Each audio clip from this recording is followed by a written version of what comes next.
बड़ी खबर है वो आप तक पहुंचा दे। मुख्यमंत्री भजनलाल शर्मा लगातार पूजा अर्चना कर रहे थे श्रीनाथ जी के मंदिर में, लेकिन अब वहां से रवाना हो गए हैं। धर्मपत्नी के साथ पहुंचे श्रीनाथ जी के मंदिर में। पूछने के लोटा की तस्वीरें हम आपको अभी दिखाएंगे भरतपुर के डीग में। और हर बार वो यहां पर पहुंचते हैं, लेकिन आज गुरु पूर्णिमा और गुरु पूर्णिमा के उपलक्ष्य पर वहां पर पूजा अर्चना का दौर, हालांकि कल से वहीं पर मौजूद थे, कल पहुंचे थे यहां पर, रात्रि विश्राम किया और आज फिर हम आपको दिखा रहे हैं तस्वीरें वहां से बाहर की ओर प्रस्थान करते हुए, रवाना होते हुए, क्योंकि अन्य कार्यक्रम उनको पहुंचना था तो शायद वहां पर पहुंच चुके हैं। और ये बेहद महत्वपूर्ण तस्वीर आपको दिखा रहे हैं, क्योंकि पूजा अर्चना करने के बाद जितने भी पुजारी थे उनका आशीर्वाद उन्होंने लिया था और अब आगे कार्यक्रम की तरफ वो पहुंच चुके हैं लुधावाई में। ये बेहद खास तस्वीर आपको दिखा रहे हैं, दो तस्वीरें दिखा रहे हैं। पहली तस्वीर तो अभी की है, मंच पर मौजूद है मुख्यमंत्री भजनलाल शर्मा, और जो दूसरी तस्वीर आपको दिखा रहे हैं इससे थोड़ी देर पहले की, जब पूजा अर्चना का दौर जारी था श्रीनाथ जी के मंदिर में, पंचामृत अभिषेक किया गया, उसके बाद विधिवत रूप से पूजा अर्चना आरती की गई। धर्मपत्नी भी उनके साथ नजर आ रही है मुख्यमंत्री भजनलाल शर्मा के, और ये बेहद खास तस्वीरें आपको दिखा रहे हैं सामाजिक धार्मिक दृष्टि से भी, और प्रदेश में जो भक्ति भाव आम नागरिकों में है अपने भगवान के प्रति, तो उनके लिए खास संदेश जाता है कि जैसे आप भक्त हैं ऐसे ही प्रदेश के मुखिया भी अपने भगवान के प्रति जो आस्था रखते हैं वो भी भक्त रूपी मंदिर प्रांगण में पहुंचते हैं। तब वो मुखिया नहीं होते हैं, लेकिन फिर जब स्थानीय कार्यक्रमों में शिरकत करने की बारी आती है या इस तरह की कोई तस्वीरें निकल कर सामने आती है, देखिए जैसे कि हम आपको दिखा रहे हैं अभी मंच जो तैयार किया गया है, तो उसके अनुरूप ही चल रहा है। और ये देखिए गुरु पूर्णिमा है और गुरु पूर्णिमा के उपलक्ष्य पर अपने गुरुओं को कैसे पूजा की जाती है, कैसे पूजा जाता है, तो ये बेहद खास तस्वीर हम आपको पूछरी के लोटा से दिखा रहे हैं।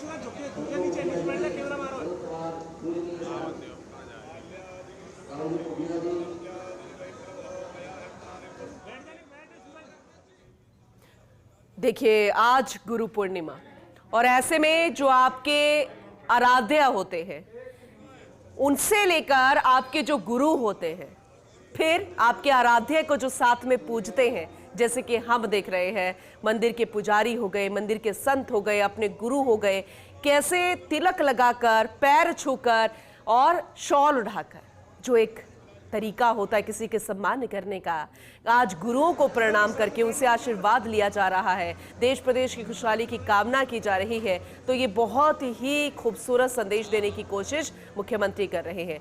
तो श्रीफल और भेंट करके और सम्मान करके मुख्यमंत्री भजनलाल शर्मा गुरुओं का सम्मान कर रहे हैं। तो ये बेहद महत्वपूर्ण, अब आपके गुरु कोई भी हो सकते हैं जिन्हें आप मानते हैं, आपके इष्ट हो सकते हैं, आपके आराध्य हो सकते हैं, आपके कुल देवी कुल देवता हो सकते हैं, आपके स्कूल के गुरु हो सकते हैं, आपके कॉलेज के गुरु हो सकते हैं, आपका कोई रिश्तेदार हो सकता है, या फिर आपके माँ बाप या कोई आपका दोस्त हो सकता है जिसने गुरु की भूमिका आपकी जिंदगी में निभाई है, और जीवन पर्यंत वो आपके साथ ऐसे ही रहेंगे, आपको अच्छी सीख देंगे। और ऐसे में बेहद महत्वपूर्ण तस्वीरें आज हम आपको दिखा रहे हैं। मुख्यमंत्री भजनलाल शर्मा तमाम जो मंदिर प्रांगण के संत थे, महाराज थे, मंदिर पुजारी थे, उन सभी को प्रणाम करते हुए, धूप लगाते हुए, पैर छूते हुए, और ऐसे में क्योंकि ये बेहद महत्वपूर्ण है, हम गुरुओं को जो स्थान देते हैं इस धरती पर, हम कहते हैं कि ब्रह्मा विष्णु महेश, अगर कोई प्रकृति को चलाता है तो यही लोग हैं, और हमारी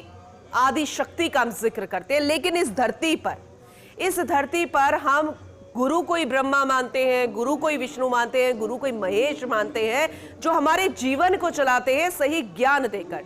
तो ये बेहद खास तस्वीरें आपको दिखा रहे हैं, इससे आपको समझना होगा। आजकल के बच्चे जब स्कूल जाते हैं, कॉलेजेस जाते हैं, शायद उनको नहीं मालूम होगा कि गुरु की महत्ता क्या होती है, गुरु की दक्षिणा क्या होती है।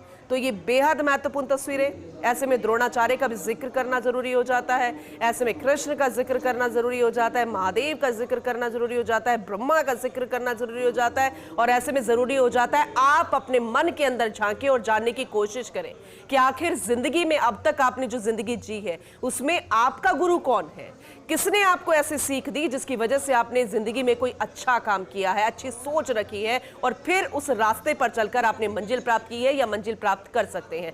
तो ये अच्छा संदेश देने की कोशिश है, फिर आप चाहे कोई भी हो, छोटे हैं बड़े हैं, लेकिन ये बेहद खास संदेश।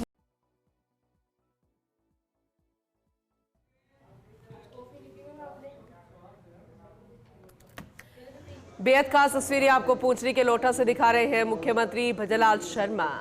श्रीनाथ जी के दर्शन करके, पूजा अर्चना करके, पंचामृत अभिषेक करके आप कर रहे हैं गुरुओं को प्रणाम।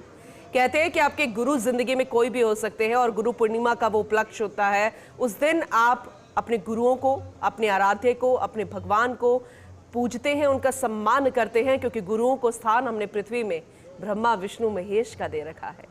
गुरु हमारी जिंदगी में बहुत अहम रोल अदा करते हैं, लेकिन आज की पीढ़ी जो है वो शायद इस बात को इतने बेहतर तरीके से ना समझे। इसलिए प्रदेश की मुखिया की जिम्मेदारी होती है कि वो इस तरह के जो भाव होते हैं, फिर वो चाहे भक्ति से जुड़े हों या अपने आराध्य से जुड़े हों या फिर जो अपने गुरुओं से जुड़े हों या फिर उन लोगों से जुड़े हों जिन्होंने आपको हमेशा सच्ची और सही सीख दी है, तो ये मुखिया करेंगे तो जनता में बहुत सही संदेश जाता है। जनता में युवा भी हैं, बुजुर्ग भी हैं, महिला भी हैं, तो ऐसे में बच्चे भी हैं जो कि भावी पीढ़ी है।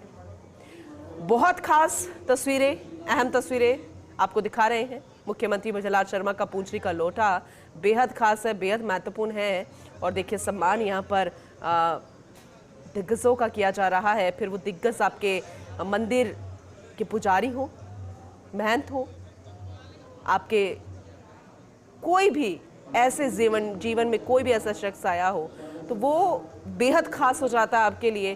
तो बेहद महत्वपूर्ण तस्वीरें हम आपको दिखा रहे हैं और रवि कटारा सहयोगी लगातार हमारे साथ बने हुए हैं, उनसे ज़्यादा जानकारी लेंगे। रवि, बहुत ही खास तस्वीरें हम दर्शकों को दिखा रहे हैं, ज़रा आप विस्तृत जानकारी दीजिएगा। जो प्रणाम किया जा रहा है, सम्मान किया जा रहा है गुरु पूर्णिमा के उपलक्ष्य पर के अवसर पर जो है मुख्यमंत्री ने थोड़ी देर पहले आपने देखा कि अभिषेक किया। अभिषेक करने वाले उनकी जो धर्मपत्नी थी गीता शर्मा वो भी मौजूद रही। अब मुख्यमंत्री जो है वापस एक बार फिर मंदिर पहुंचे हैं। अब जो गुरु पूर्णिमा का जो अवसर होता है, जहाँ करीब 11 जो संत हैं ब्रजवासी ब्रज के रहने वाले, उनका सम्मान किया जा रहा है। मुख्यमंत्री की तरफ से एक सम्मान पत्र दिया जा रहा है, शॉल उड़ाई जा रही है और जो एक नारियल है वो भेंट के स्वरूप दिया जा रहा है। तो ऐसे में 11 संतों को बुलाया गया है। सीनाजी मंदिर के जो महंत हैं हिंदू मुखिया वो मौजूद हैं। जतीपुरा के जो महंत हैं राम पंडित वो मौजूद हैं। दाऊजी मंदिर के जो महंत हैं विजय बाबा वो मौजूद हैं। सीनाजी मंदिर के दूसरे जो महंत हैं बलदाऊ जी वो मौजूद है। तो ऐसे 11 संत हैं जिनका सम्मान यहाँ किया जा रहा है। ठीक है, ठीक है। तो ऐसे में ये सिलसिला कब से चल रहा है, या फिर अक्सर ऐसे उपलक्ष्य पर ही या फिर ऐसे मौके पर ही हम तस्वीरें देखते हैं गुरु पूर्णिमा के, लेकिन मुखिया बनने के बाद ये सिलसिला कब से जारी, जरा इसे भी समझाइएगा। देखिए, ये जो कार्यक्रम है अभी थोड़ी देर पहले शुरू हुआ है। हालांकि ये जो परंपरा है उनकी बहुत पुरानी परंपरा है। 20 से 25 साल लगातार वो भंडारे का आयोजन करते हैं। भंडारे का आयोजन करने के बाद गुरु पूर्णिमा पे वो समापन होता है। उससे पहले वो गुरुओं की जो परंपरा होती है सम्मान करने की, वो प्राचीन परंपरा उनकी मुख्यमंत्री भजनलाल शर्मा की रही है। चाहे वो बीजेपी में महामंत्री रहे हैं या फिर उपाध्यक्ष रहे, उससे पहले जिलाध्यक्ष रहे थे बीजेपी के दफ्तर में। ताकि लंबे समय से गिरिराज में आस्था रखते हैं, पैदल परिक्रमा करते हैं, दंडवत परिक्रमा करते हैं। तो ऐसे में मुख्यमंत्री अब गुरुओं का सम्मान कर रहे हैं। इसके बाद सम्मान करने के बाद जो मुख्यमंत्री का अगला जो कार्यक्रम है प्रसादी पाने का कार्यक्रम है। एक उसी मंदिर परिसर में कदम का पेड़ मुख्यमंत्री के द्वारा यहाँ लगाया जाएगा। वन विभाग के जो अधिकारी हैं, डीएफओ जो है मानस, वो अभी उन्होंने अपनी पूरी तैयारी कर ली गई है। डीएफओ के द्वारा एक कदम का पेड़ जो है सीनाजी मंदिर परिसर में लगाया जाएगा। जी बिल्कुल बिल्कुल, और वो तस्वीरें भी हम लगातार दिखा रहे हैं। पेड़ लगाया जाएगा, गुरुओं का सम्मान किया जा रहा है। तमाम 11 वो गुरु जो कि अलग अलग मंदिरों के महंत हैं, पुजारी हैं, और इससे पहले श्रीनाथ जी के भी पंचामृत अभिषेक किया था। ये बेहद खास तस्वीरें हैं। और वैसे तो धर्मपत्नी के साथ पहुंचे मुखिया, और कहते हैं कि पूजा अर्चना जब की जाए तो जोड़े के साथ करते हैं, तो अगर आप विवाहित हैं तो बहुत शुभ मानी जाती है रवि। लेकिन अभी उनके साथ और कौन कौन जनप्रतिनिधि के तौर पर मौजूद है, आगे का जो कार्यक्रम है, क्योंकि हनुमान मंदिर में भी पूजा अर्चना करनी है लुधाबाई में, तो उसे लेकर जरा अपडेट कीजिएगा। कितनी देर रह सकते हैं, पूरा टाइम कितना रहेगा, क्योंकि वापस जयपुर के लिए भी रवाना होना है।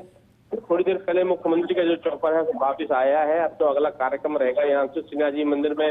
अभी सम्मान करने के बाद प्रसादी ग्रहण करने का कार्यक्रम है। उसके बाद थोड़ी देर में उसके बाद कदम का जो पौधा है वो लगाया जाएगा। उसके बाद अपने जो मंदिर परिसर में जो रूम है उसमें जाके कार्यकर्ताओं से वहाँ के स्थानीय लोगों से मुलाकात कर सकते हैं। उसके बाद सीधा जो अगला कार्यक्रम है वो मुख्यमंत्री भजनलाल शर्मा का लोधावी जाने का कार्यक्रम है। बांसी में हेलीपैड बनाया गया है मुख्यमंत्री का, बांसी में हेलीपैड से सीधे वो लोधावी मंदिर जाएंगे। हालांकि बताया जा रहा है कि लोधावी से अपने जवाहर नगर आवास पर वो जा सकते हैं, क्योंकि उनके पिताजी अभी वहीं मौजूद हैं जवाहर नगर आवास पर, तो वहां भी जाने का मुख्यमंत्री कार्यक्रम है। जी बिल्कुल बिल्कुल रवि, क्योंकि बेहद खास और ऐसे में जनता में कितना उत्साह है, क्योंकि हम अक्सर देते हैं कि बेहद आस्तिक हैं, बहुत ज़्यादा धार्मिक भी है मुख्यमंत्री भजनलाल शर्मा, और जब इस तरह के कई कार्यक्रमों में शिरकत करते हैं, मंदिरों में जाते हैं, तो सबसे अहम होता है कि प्रोटोकॉल तो देखिए सुरक्षा का होता ही है मुखिया को लेकर, ये इसका ध्यान रखने की जिम्मेदारी हमारी भी है, हम सबकी है और प्रशासन की भी है। तो लेकिन फिर भी भक्त रूपी जो मंदिर प्रांगण में पहुंचती है जनता, उसको किसी तरह की कोई दिक्कत ना हो, उसे लेकर कैसे तैयारी की गई है, क्योंकि आगे हनुमान मंदिर भी जाएंगे। चलिए अपडेट अपने सहयोगी से हम आगे भी लेते रहेंगे। बहुत शुक्रिया रवि फिलहाल जानकारी देने के लिए। तो दो तस्वीरों के जरिए बेहद खास संदेश देने की कोशिश मुखिया यहाँ पर कर रहे हैं, और ये बेहद खास भी हो जाता है जब मौका बेहद खास हो, क्योंकि आज के भाग दौड़ वाली जिंदगी में हम इतने प्रैक्टिकल हो गए हैं कि हमें सब कुछ सामान्य लगता है, हमें लगता है कि जो जैसा है ठीक है, लेकिन कुछ ऐसी चीजें हैं जब हम उसके अनुरूप चलते हैं, परंपरा के अनुरूप चलते हैं, तो हमारे जीवन में सकारात्मक असर भी देखने को मिलता है।